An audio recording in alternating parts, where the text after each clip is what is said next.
शासनानं सुरू केलेल्या मिनी लॉकडाऊनला मालेगावमध्ये व्यापाऱ्यांचा प्रचंड विरोध पाहायला मिळाला। राज्यामध्ये सत्तेत असलेल्या काँग्रेस पक्षासह जनता दलानं लॉकडाऊनच्या विरोधात रस्त्यावर उतरून मोर्चा काढलाय। कोरोनाचा वाढता प्रसार पाहता शासनानं ब्रेक द चेन मिशन सुरू राबवित 30 एप्रिलपर्यंत मिनी लॉकडाऊन जाहीर करून अत्यावश्यक सेवा वगळता सर्वच व्यवसाय बंद ठेवण्याचे आदेश दिले आहेत।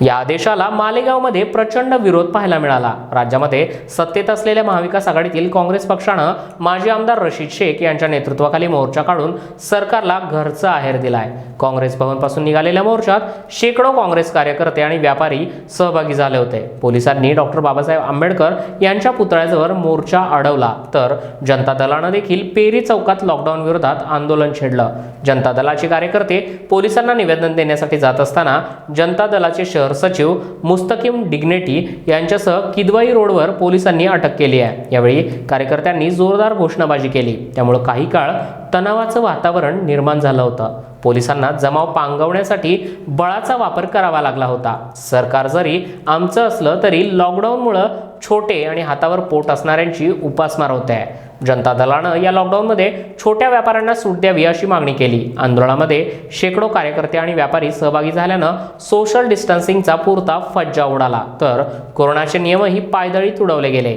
विनापरवानगी काढण्यात आलेल्या मोर्चात सहभागी असणाऱ्यांवर आता पोलिसांनी जमावबंदी आदेशांचं उल्लंघन प्रकरणी सोशल डिस्टन्सिंग फज्जा तसेच आपत्ती व्यवस्थापन कायद्याचं उल्लंघन केल्याप्रकरणी गुन्हे दाखल करण्यात येणार आहेत। महाराष्ट्र सरकार का फैसला आने के बाद कि जुम्मा और शनिचर को सैटरडे संडे बंद रहेगा, लोग इस बात को तैयार हो गए। मगर उसके बाद कल अचानक जब महाराष्ट्र शासन का दूसरा फैसला आया और पुलिस डिपार्टमेंट की तरफ से लोगों पे सख्ती की गई, तो उस वक्त हमने ये फैसला किया कि अगर कल दुकानें बंद करेंगी पुलिस ज़बरदस्ती तो हम गिरफ्तारी देंगे। और उसी लिए आज हम यहाँ पे जनता दल ऑफिस के नीचे नंदन टावर पर है। और सरकार का जो फैसला है अगर वो लोगों के हित के खिलाफ है, सरकार जो भी फैसला कर रही है उसका कोई लॉजिक किसी को समझ में नहीं आ रहा है। और हमारा यही बोलना है कि जो व्यापारी तबका है, जो छोटा मोटा कारोबार करने वाला है, उनकी भी ज़रूरियात ज़िंदगी कुछ खाने कमाने की है। आज साल भर से लोग परेशान हैं।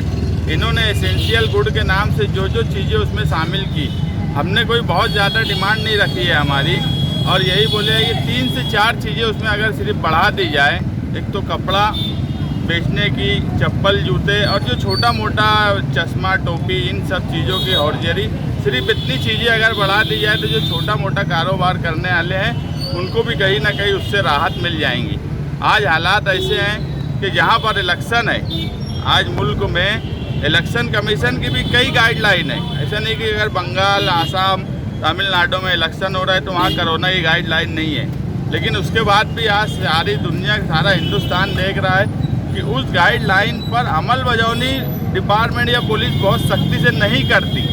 लोग बराबर जलसे लाखों की तादाद में हो रहा है, कोई मास्क पहनता नहीं, कोई सोशल डिस्टेंसिंग नहीं। जबकि आप पोलिंग के दिन देखेंगे तो सोशल डिस्टेंसिंग और हर चीज़ की जा रही है, मगर कुछ चीज़ों को नज़रअंदाज किया जाता। मगर अगर मालेगांव शहर का डिपार्टमेंट इन सब बातों को नज़रअंदाज नहीं करेगा, क्योंकि मालेगांव महानगर पालिका 10 लाख के ऊपर की पॉपुलेशन में हमारे यहाँ 100, 125, 130, 135, 120 इतने ही कोविड पेशेंट डेली निकल रहे हैं। तो तुम सबको एक जैसा नहीं देख सकते। जहाँ पर सिचुएशन अलग है, बहुत ज़्यादा है, वहाँ अगर कोई चेन ब्रेक करने की बात आती है तो वो समझ में आती है।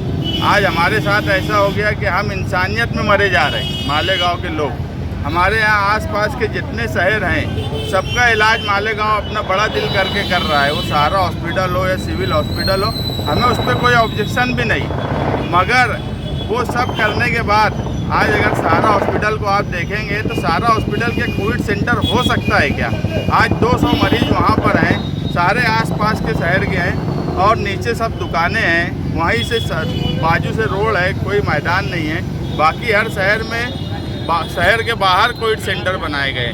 तो ये 200 मरीज अगर मालेगांव शहर में सिविल हॉस्पिटल, सहारा हॉस्पिटल और दूसरे हॉस्पिटल में रखे जा रहे हैं, तो इन सब बातों को सामने रखते हुए अगर हम आज वो बंद करवा दें, यार इसकी वजह से कोविड फैल रहा है। मगर मालेगांव का बड़ा दिल है, इंसानियत के नाते मालेगांव के शहरियान उसका विरोध नहीं कर रहे हैं। तो तो डिपार्टमेंट भी उसका दूसरा फ़ायदा ना उठाए। नहीं तो फिर मालेगांव शहर भी कोविड के नाम से जो गलत चीज़ें इस शहर में महानगर पालिका या प्रांत कचहरी की तरफ से हो रही, तो हम अगर उस पर ऑब्जेक्शन लेने लगे तो फिर ना सहारा हॉस्पिटल चल सकता है, ना दूसरा कोई यहाँ पे मरीज आ सकता। मगर वो सब चीज़ हम नहीं करना चाहते और डिपार्टमेंट से इतनी गुजारिश करना चाहते कि छोटा मोटा कारोबार, रमज़ान महीना आने वाला है, आगे ईद है, तो उनको कारोबार करने की इजाज़त दी जाए। आज सरकार के पास कोई मेडिकल इंफ्रास्ट्रक्चर बनाने का छोड़ दी।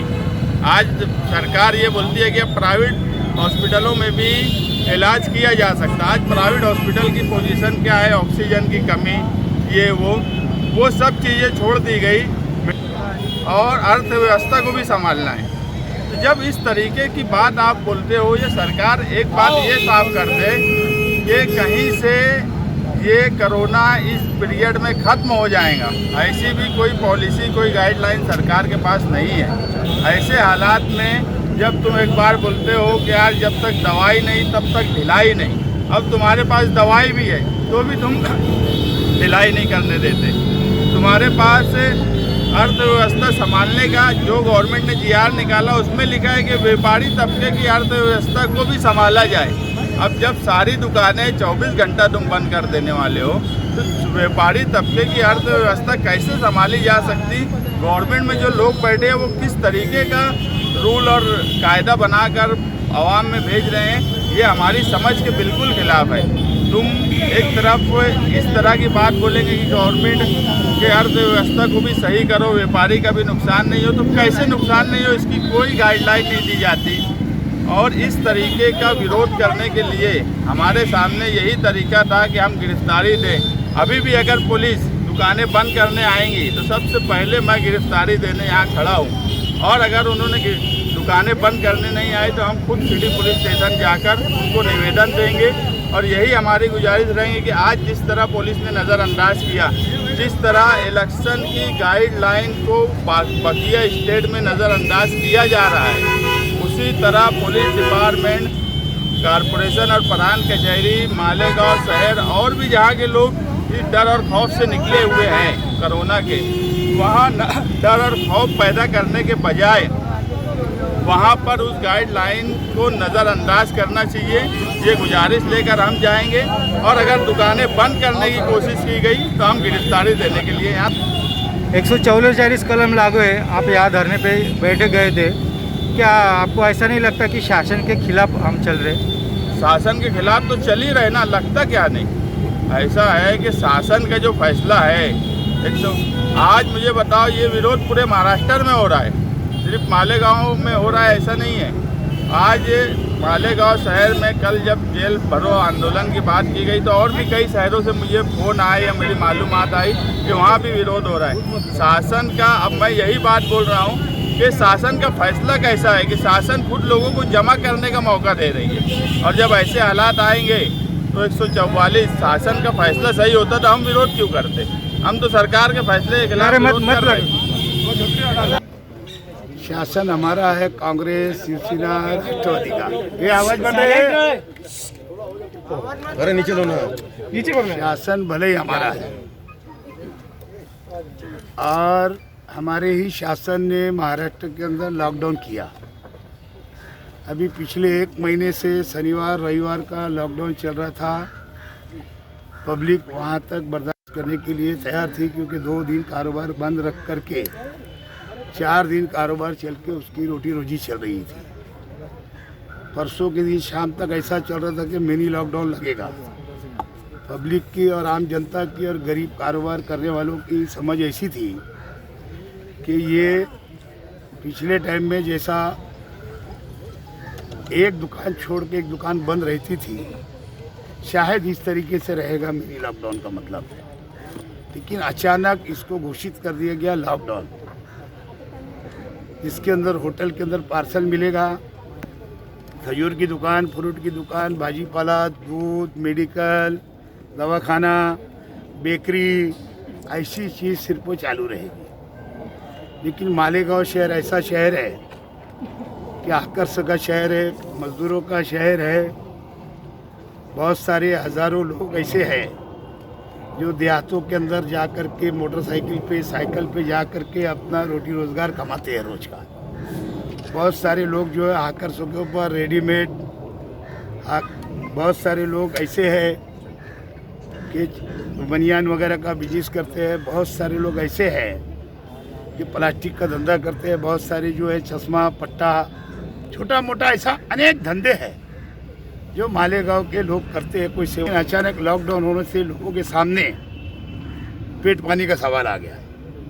अब शासन ने अगर लॉकडाउन किया है तो हमारी डिमांड है पहले लॉकडाउन से पहले गवर्नमेंट ये तय करे कि हर गरीब के खाते के अंदर 5,000 रुपया डाले और साथ में मुफ्त अनाज देने की शुरुआत करे, जब जाकर के शहर का कारोबार बंद रखे। मैंने देखा हूँ कि पिछले 15 दिन भाई जानबूझ करके वो लॉकडाउन करे, लेकिन साथ साथ में गरीबों का पहले मसला हल होना चाहिए। मैंने देखा वो बजाज जैसे लोग, तो ऐसी कोई जेल बनाए सरकार, है ना, बड़े बड़े मैदान की, वहाँ परिवार के साथ में इन गरीब भाइयों को जेल में रखे, उनका खान पान पूरा करे। हम सरकार के साथ हैं।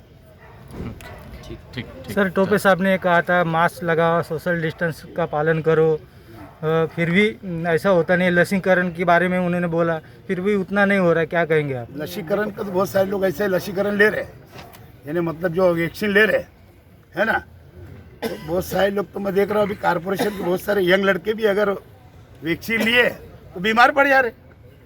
तो मुझे ये नहीं समझ में आ रहा है कि उससे बीमारी खत्म होगी कि बीमारी बढ़ने वाली है। मैं इसके लिए पहले बोला हूँ कि वैक्सीन बेचने का प्लान तो नहीं है। अब तो वैक्सीन बन गई है, अब उसको तो बेचना पड़ेगा। देश की 3-4 कंपनियां ऐसी है जहाँ वैक्सीन बनी, तो ये बहाना तो नहीं है वैक्सीन बेचने का। और फिर उसके अंदर जहाँ ये पॉजिटिव पेशेंट आया तो दवाखानों के अंदर जब गरीब आवाम जा रही या पैसे मीडियम क्लास का इंसान जा रहा, 4 लाख 3 लाख 5 लाख रुपए बिल बन रहा है।